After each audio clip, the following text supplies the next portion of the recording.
Hey again, you amazing person! I won't make a great hello for today. This time, here you have it as it is. The last part of Faith Plus, A Great Secret. But she shook that thought out of her mind and finally focused on what was in front of her. A beautiful view. One kind of a rare event in which was below a heavy rain, but could see a clear sky spot in the horizon, just wide enough to lighten up all the clouds that were above her from below, while the sun was getting up, so the light was somehow free to dance, in both in all kinds of directions, and it made the sky look like a dome, changing colors every moment. First a dim gray, then a light green, then some blue, a beautiful orange, a lovely yellow, some red went on, and then everything became absolute white for a moment. And before the normal gray of a cloudy sky could set in, she got it, and said it to herself, throwing her arms up while grabbing the branch with her legs. I did it! I finally found my trail! I got at least this one tricky question right. I'm not sure at all. And she couldn't finish her sentence. The unexpected happened. She was hit really hard by a lightning, and the thunder came instantly after it. Well, no, life didn't kill Millie on the spot for being somewhat rude. None of that. What happened was the exact opposite of that.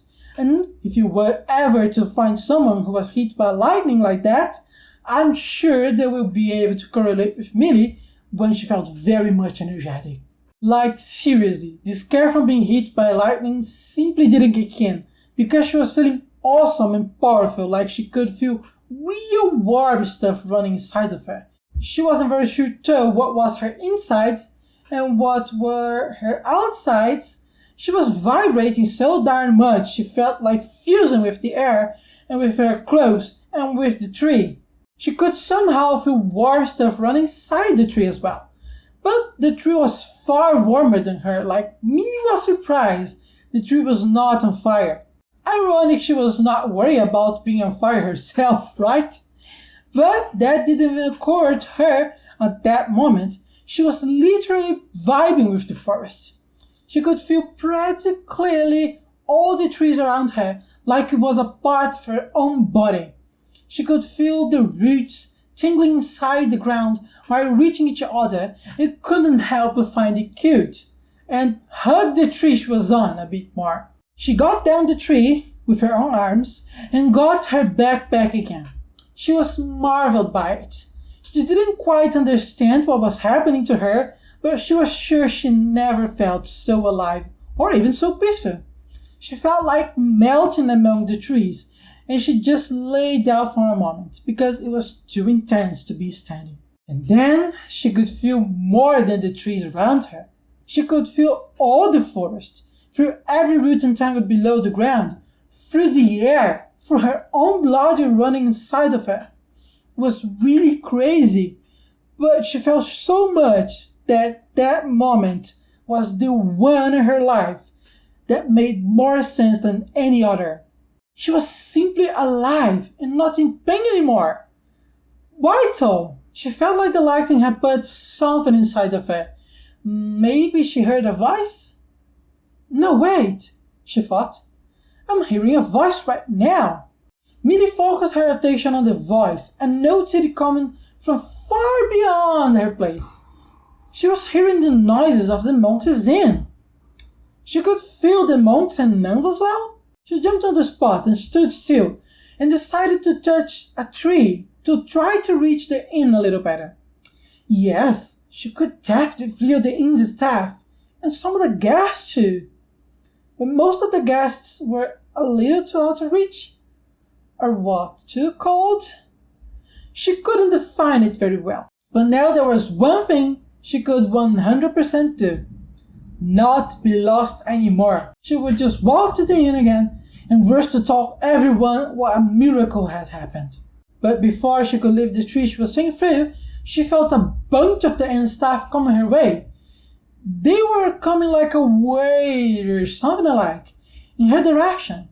It was really cool, almost like a beach wave, but with a constant size. So she decided to sit for a moment and just breathe with the pine forest until the monks could get there. And they sure did, after 2 hours of walking. It was time enough for Millie to calm down a little and think about her life from end to end and make sense of some things. Well, she could talk with trees now. Okay, somehow. Not exactly a real talk, but she was able to discuss with them some stuff and solve some of it together. But she was more thinking about what she would do from then on than what had happened before in her life. She just wanted to let the pain deal with itself while she just enjoyed being alive. Almost like dragging what she was feeling right then to the rest of her living days. Was that too much to ask? Forget about the food life, she thought. Just let me hold this one feeling the rest of my days and I'm good with it.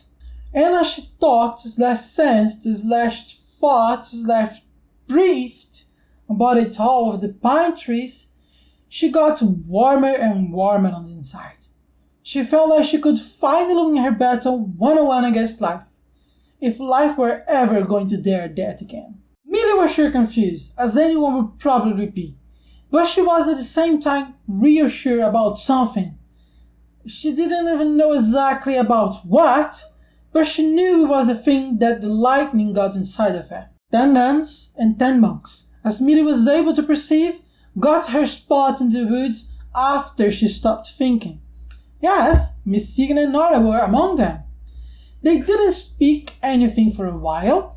Millie knew they could feel her as much as she could feel them. But then she asked them all if it was something about the pine trees that were given to them that weirdo power of feeling each other. Miss Signa was the one to speak that not at all, but that Millie would understand it later, and that, when she did, she could tell them all about it. Miss Signa also asked, "But Millie, how ever come you weren't able to cope with life before? I assure you, you are a total naturalist, like you just had to be away for less than an entire day." "Well, I don't know," Millie responded. "I'm not even sure I can cope with life yet. I mean, being here is cool and all, but out there, with cars and no lightnings to hit me from the sky?" And she laughed. "You were hit by a lightning?" Everyone screamed together, and it was enough for all the people around her to want to start carrying her to the inn and be sure if she was really okay. But Millie got them all to calm down and asked for everyone to sit with her for a while, for her to explain what happened. And that cleared, Miss Signa, as the coordinator of the Monks' Inn, formally apologized for not remembering her to carry a flare gun so she could get them to help her. It happened because the nun didn't think Millie would wander so far in a forest she didn't know unless she knew what she was doing. But when the night came and no flare guns shot had been seen on the sky by the monks at the front door of the building, she was basically sure Millie knew her way back. The nun actually got on her knees and offered herself to make a real milkshake and make it up to Millie in whatever way she wanted. Millie didn't really know how to deal with that situation, and besides she was still tingling with energy, so she couldn't think of anything she could ever want. She just accepted the milkshake offer and assured Miss Signa everything was okay. After that, it was just a matter of helping her put in words what Millie was feeling and what she felt like knowing, while they all walked back to the inn. After all, it was a 2 hours walk. But even that much long time was not enough to satisfy that electric Millie. She just felt like she didn't have enough of that talk already. But Nora calmed her down, saying, "You'll still be in the inn for another 5 days at least, right? We have all the time we could want to chat a lot and to find you another lightning if you want one." They both laughed and entered the inn once again to give Millie a proper meal and, yes, some medical attention. Thanks so very much for watching or hearing this story, A Great Secret, from me. Please share in the comments your opinion on how you felt about it and how much did you like it.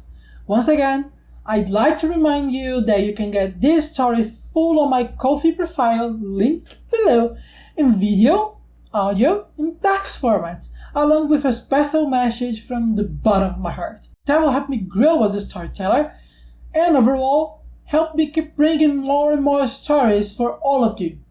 I also already have my next story in my Ko-fi profile where you'll be able to know everything beforehand and help me grow double deal. Thanks again for being with me until now, and I hope to see you again at the next story.